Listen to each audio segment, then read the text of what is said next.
Hi there, folks. Welcome back to Funny Papers. This is your old buddy Dustin, back for another episode of Funny Papers. Glad you guys stopped by. You know, I'm sure you've noticed, things have changed just a little bit, particularly in the beginning parts of the show. And moving forward, that's kind of what to expect.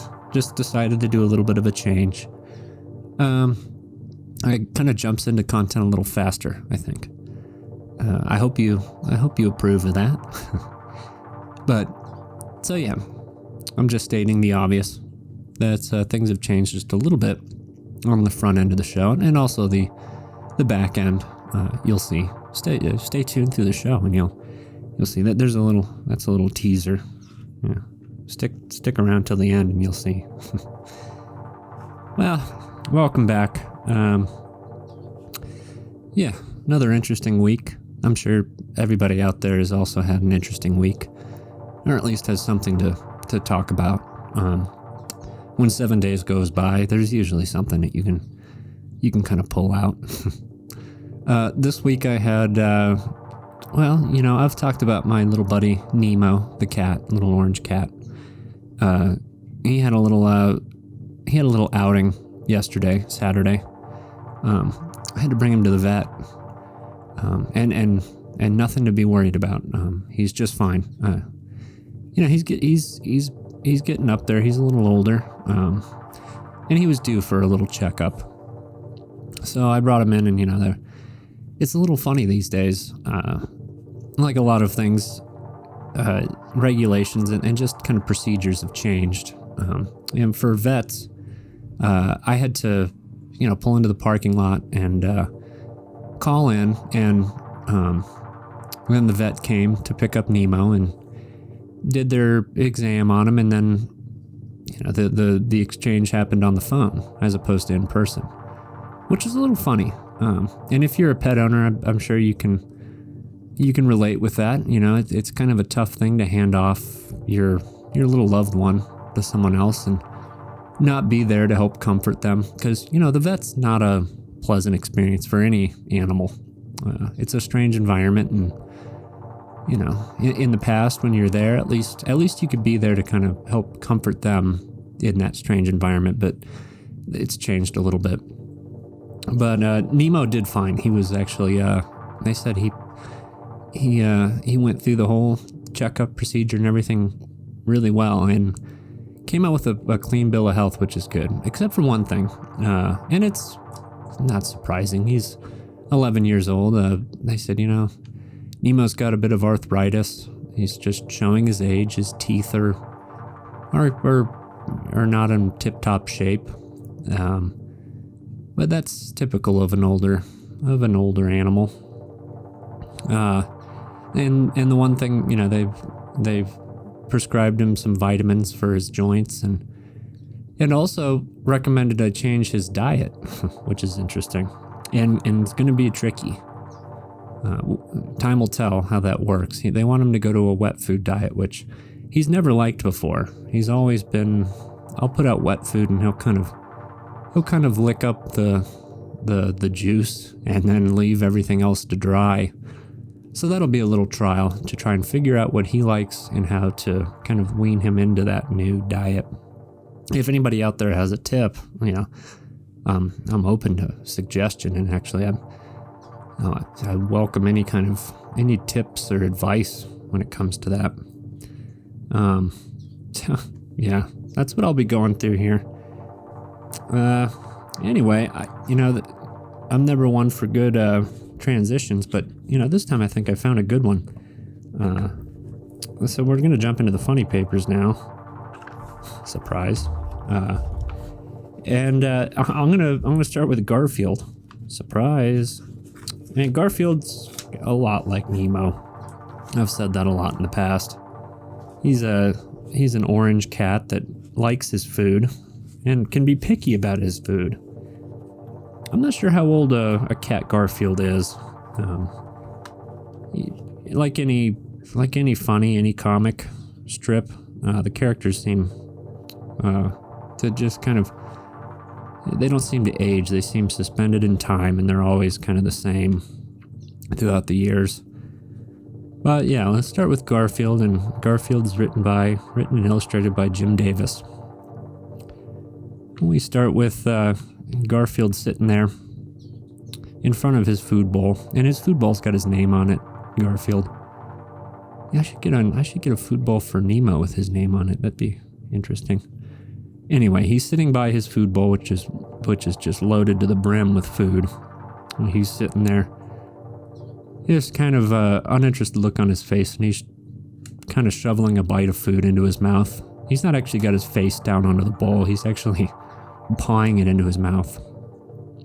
But he's pawed in a handful of food, and now as he's got it in his mouth, and he's realized his eyes have gotten real wide.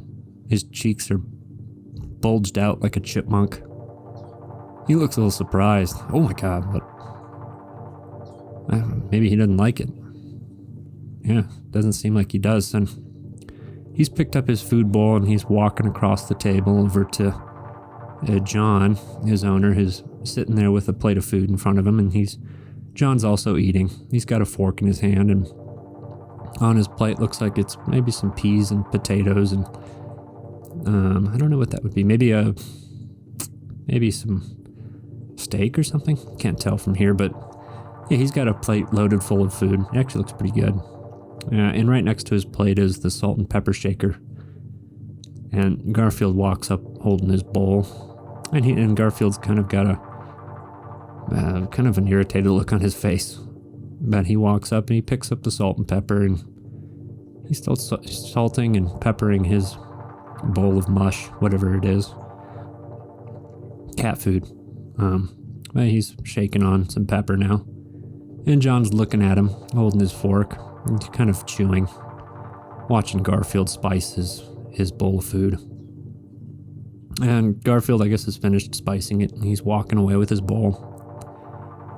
He sat back down in the same spot, and he's picked up another paw full of food and shoved it into his mouth. And lo and behold, there's that look again. That surprised look, his eyes wide open and cheeks puffed out. I guess the salt and pepper didn't help too much. He stood back up and picked his bowl up, and now he's walking back towards John, who's still eating his food, fork in hand. And John's looking over at Garfield as he comes shuffling up, and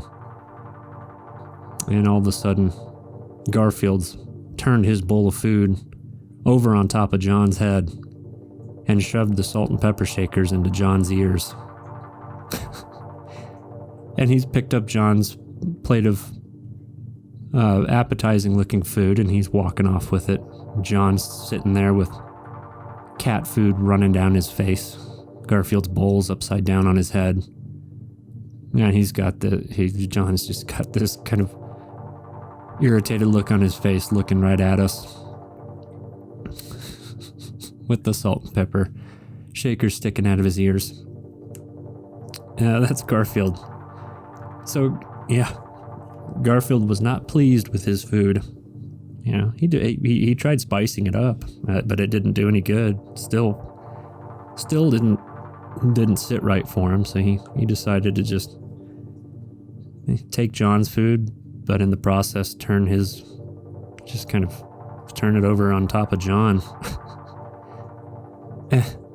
And the reason, and this is an older one, by the way, this Garfield strip is taken from a much older one. I think it was written in 1995. But I just wanted to. I thought it was fitting because I told you the story about Nemo before. I'm hoping Nemo takes to his food a little better than Garfield does. I don't think he'll turn his food up over on my head, but that's probably how I'll feel. Yeah, Garfield and his pickiness. He is a picky cat, and so is Nemo. So is my cat. He's a bit picky.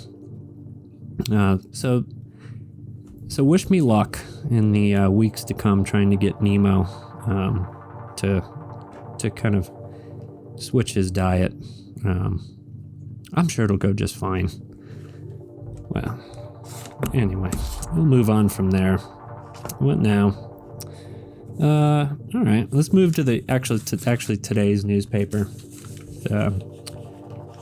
Yeah, today's newspaper.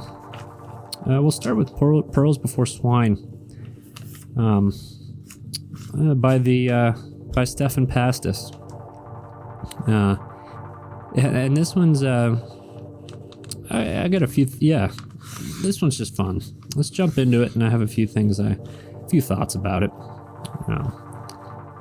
So here's Pearls Before Swine, and we see our old buddy Pig. He's holding on to a bunch of balloons, and there's a red one, a blue one, a green one, a yellow one, and an orange one. And he's floating high above the ground. He's floating up in the air, holding on to the bunch of balloons. And all of a sudden, ring, ring. I guess his phone's ringing. And still holding on to the bunch of balloons, he picks up his phone. Pig says into the phone, "Hello?" And coming out of the phone is a voice that says, "Hey, it's me, Rat. Where the heck are you? You said you were going to the store, but it's been hours."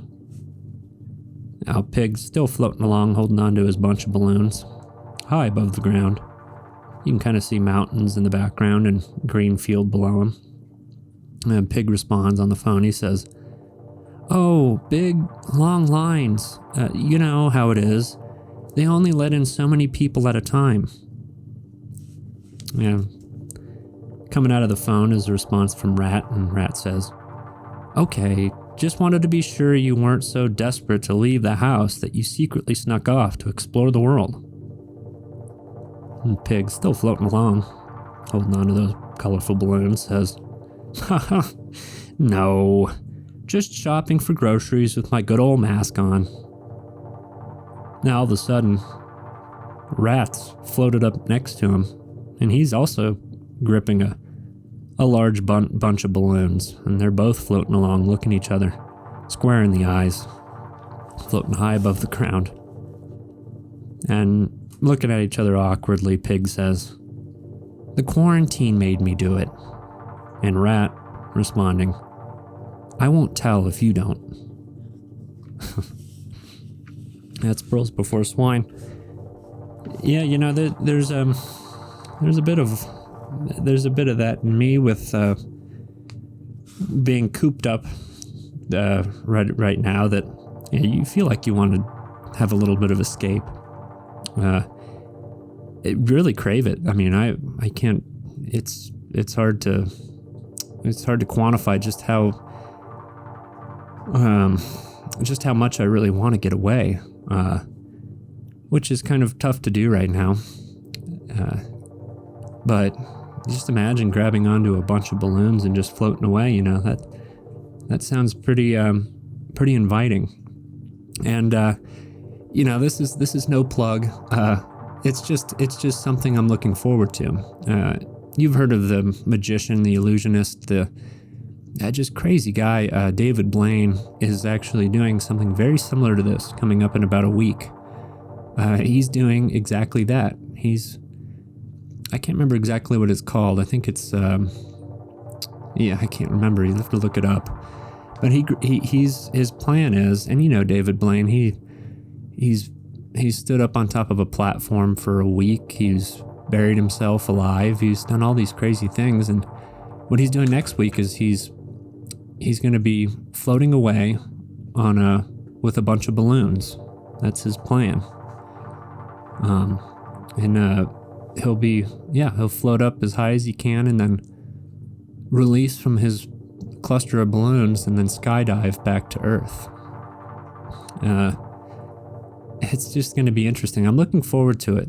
And that's just something to look forward to, because there's not a lot going on right now, especially new shows or content like that. But this David Blaine thing is going to be fascinating. I think it's coming on Monday, this coming Monday, and I urge you to go take a look at it. I'm looking up, it's called Ascension. So David Blaine's Ascension, and it's on YouTube. Again, no plug. I am plugging it, but that's just for your curiosity. Look that one up. But Pearls Before Swine was a good one. I mean, it's funny that they have this in the strip. But like I've said in the past, these things are typically drawn and submitted well before they're actually published in the newspaper. But yeah, don't we all just want to grab onto a bunch of balloons and kind of float away right now? That would be nice. Okay, let's move on to another one. Who here likes ice cream? Who doesn't like ice cream? I do.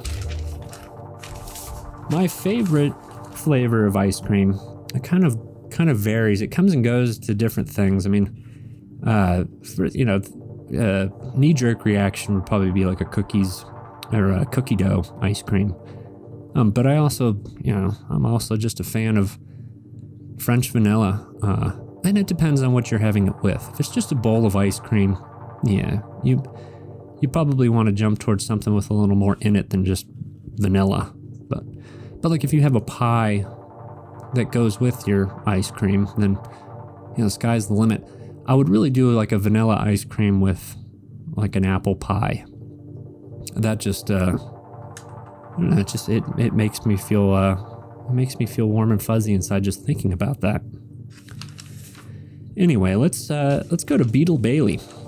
And I've read Beetle Bailey before. It's about kind of an army platoon, and they really don't get into anything too serious when it comes to engagements or anything. They're always just kind of on base. But yeah, here's Beetle Bailey, and it's by Mort, Greg, and Brian Walker. And we start with kind of the whole platoon standing there in front of Sergeant Snorkel. He's kind of their leader, fearless leader, as it so-called fearless leader, I guess. But he's standing there with a clipboard, and all the boys are standing in front of him, kind of lined up. And Sergeant Snorkel says, "Okay, men, you're free to go. Have a nice weekend and be safe." Sounds like they've kind of got a weekend of leave. So now they're released, and a new character we haven't talked about before. I guess his name is. I had it here earlier and I totally lost it. I can't believe I did that. I looked it up and everything. I just forgot to. Sorry. Here it is. His name is Zero. Private Zero. We've never seen him before. He's kind of a goofy looking dude. He's got big buck teeth and blonde hair, and he just looks kind of like just a goofy dude. But there's Private Zero, and he's taken off. He's running towards the bus stop. Hands way up in the air, excited, big smile on his face. He says, "Oh boy, I haven't been out of camp for 6 weeks." And standing there watching him run off is our buddy Beetle and kind of his friend. His name's Killer Diller, who we haven't seen before either, at least not on this show. They're watching as Private Zero's zipping off towards the bus stop. And now they're all on the bus, taking off away from camp. And Zero from inside the bus says, "I'm going to live it up. No holding back." And Beetle, kind of responding to him, says, "All right, chill, buddy." It looks like the bus has gotten to where they're going, and they've let him off, and Zero's still just raring to go. And those buck teeth sticking out. He just looks like a dope, but yeah, kind of a happy-go-lucky dope. There's nothing wrong with that. And he's still excited. He says, "I'm going wild. Open up all the stops." And Beetle responding to Zero again, says, easy does it, Zero. And now Zero's kicked his head back, big smile on his face, and he's announcing, nope, I'm going all the way. And now they've gotten inside a shop. It looks like an ice cream shop, or maybe one of those old,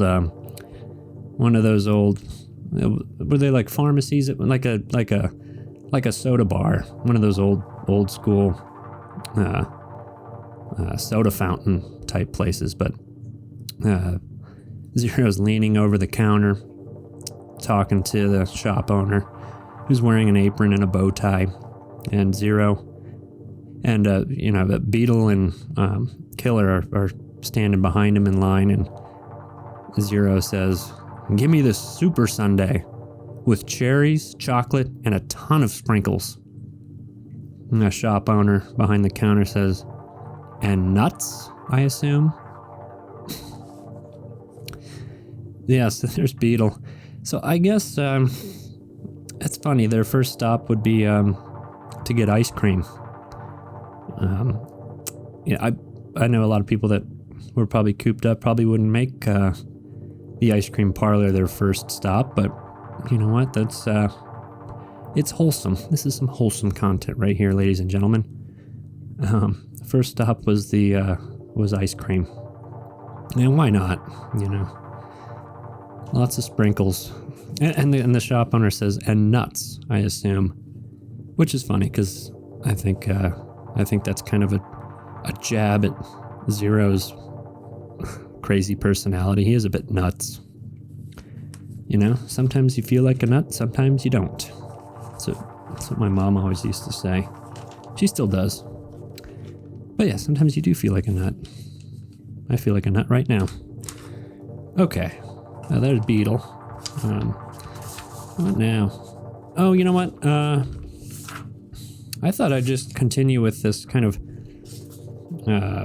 throwback thing today, with another comic strip that's been around for a long time, and that's Blondie. And Blondie's by Dean Young and John Marshall. And we've got our couple, Blondie and Dagwood, starting out, and they're in the living room, just kind of chilling. Actually, Dagwood's just chilling.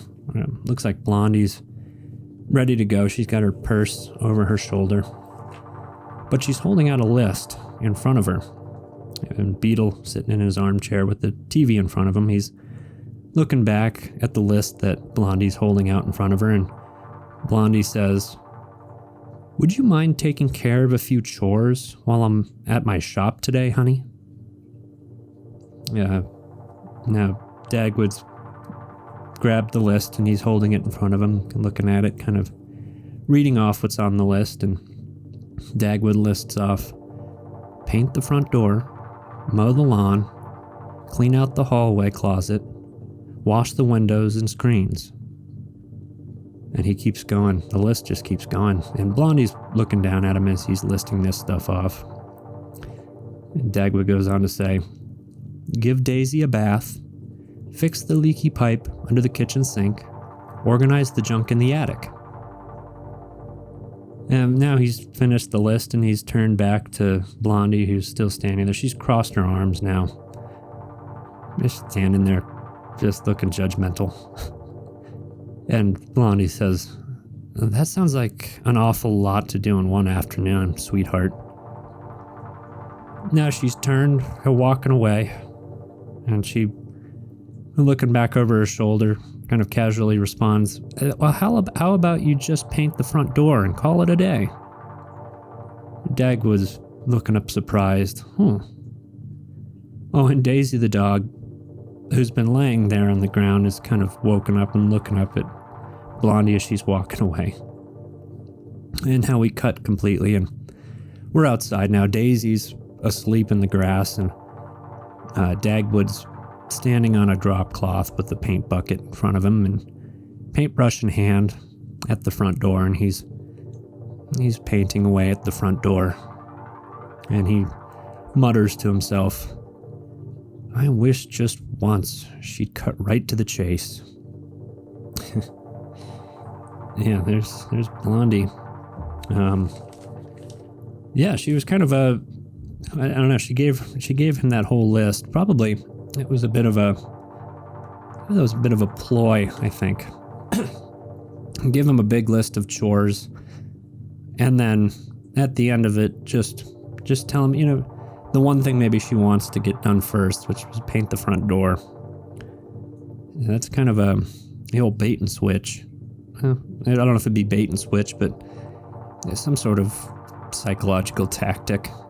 Give a mountain of tasks to do, and then just bring it down to one. And she got it done.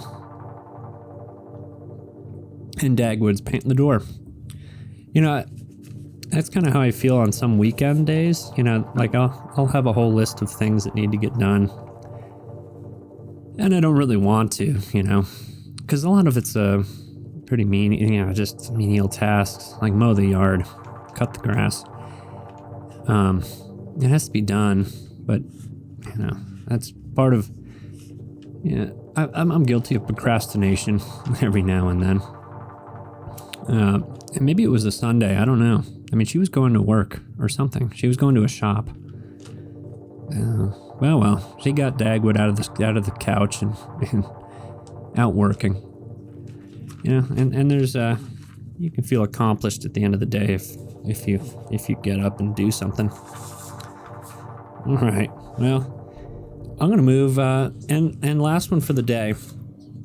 I know I've been bringing it up a lot, but it's hard not to. It's just such a gem. It's Calvin and Hobbes, and this gets really deep, as Calvin does from time to time. For a little kid, he has a way of being really philosophical and thoughtful, and this one is a good example of that. So this is Calvin and Hobbes by our old buddy Bill Watterson, pardon me, Bill Watterson. And we start with Calvin and Hobbes walking off through the woods. They've just passed a big tree, and Calvin's leading and looking back up at Hobbes, and Calvin, looking up, says, "I've been reading about the beginning of the universe. They call it the Big Bang." Now they've continued on their little hike, and he's kind of scurrying down a hill with Hobbes in close pursuit, coming up to a little stream.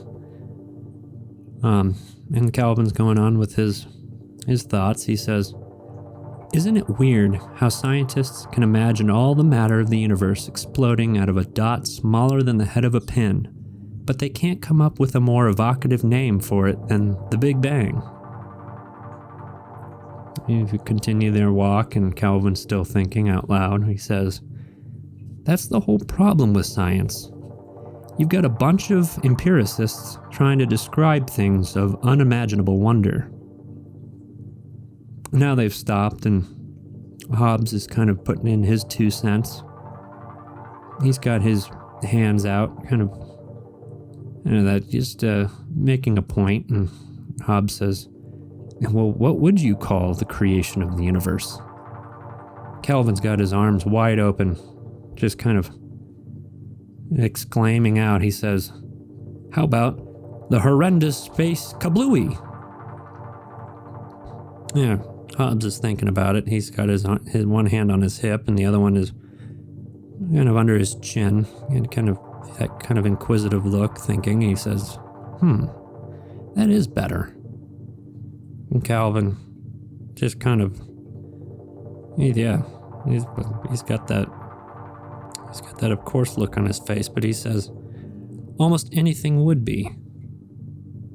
And now they're hopping along across rocks, just kind of continuing their little walk. And Hobbes says, "We should lobby to change that."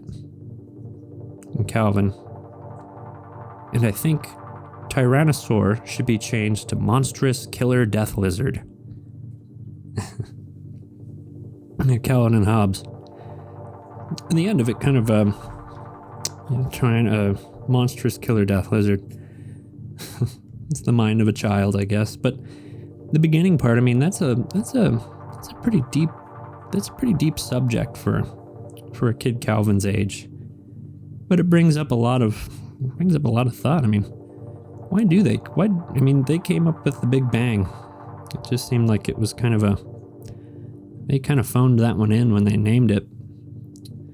But with the other theories of the universe, that the Big Bang is the theory for how the universe was created. And oddly enough, funny enough, the theory for the end of the universe, because there's theories that there has to be, well, there always has to be a beginning and an end, right? And the theory for the end of the universe has a few different ideas, but they all start the same way. The one theory is called the Big Crunch, another one's the Big Rip, and the last one's the Big Chill.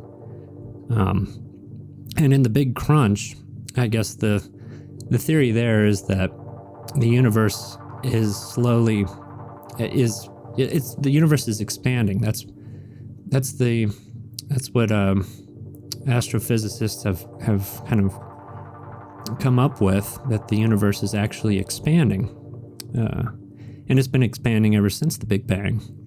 But the theory is that the universe's expansion is slowing, and it's slowing to a point where it'll eventually stop, and then the gravity of itself will suck it back in, and eventually it'll be a big crunch where it all comes back into one small spot.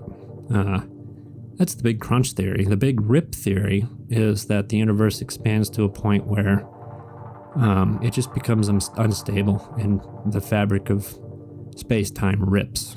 And I'm no astrophysicist. I can't explain these things like other people would, like some smart people would. And then the last one is the Big Chill, which I guess the Big Chill, the theory behind that is the universe continues to expand, and eventually everything, all the stars and all the energy in the universe eventually burns itself out, and then it just freezes. It's just Big Chill. Everything just kind of ceases to have any energy. I brought that up because I'm fascinated with the universe and those types of thoughts. You can really you could spend a lot of time thinking about that. So yeah, what do you think is the more logical explanation for the end? I think, I don't know what I think. They all sound pretty like pretty good ideas.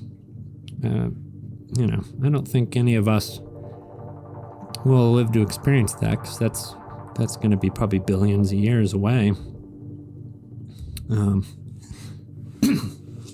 Anyway, I hope I've given you something to think about, and hopefully a little laugh today. So yeah, we're approaching the end here. It's been a lot of fun. New things to see.